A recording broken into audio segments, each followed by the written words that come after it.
Ak hľadáte kreatívnu sadu pre 7-ročné deti, tak vám dávame do pozornosti túto party, kreatívnu sadu, vďaka ktorej si deti môžu vytvoriť rôzne masky. Tu ich je vlastne 6 a až 900 rôznych mozaikových nálepiek. Sú to takéto penové nálepky, ktoré sú v tomto vrecúšku a vďaka nim si deti môžu dotvoriť týchto 6 masiek. Sú tu aj takíto superhrdinovia pre chlapcov, potom je tu niečo jemnejšie, možno rovno pre dievčatá, mačiatka a ešte jeden superhrdina, alebo teda asi je to skôr drak. Ako vidíte, sú tu rôzne plochy farebné, na ktoré deti majú umiestňovať penové nálepky. Tie vyzerajú takto.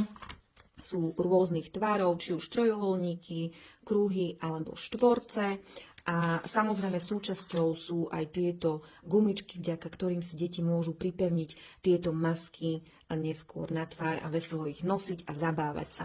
Takže toto je tip na kreatívnu sadu pre 7-ročné deti.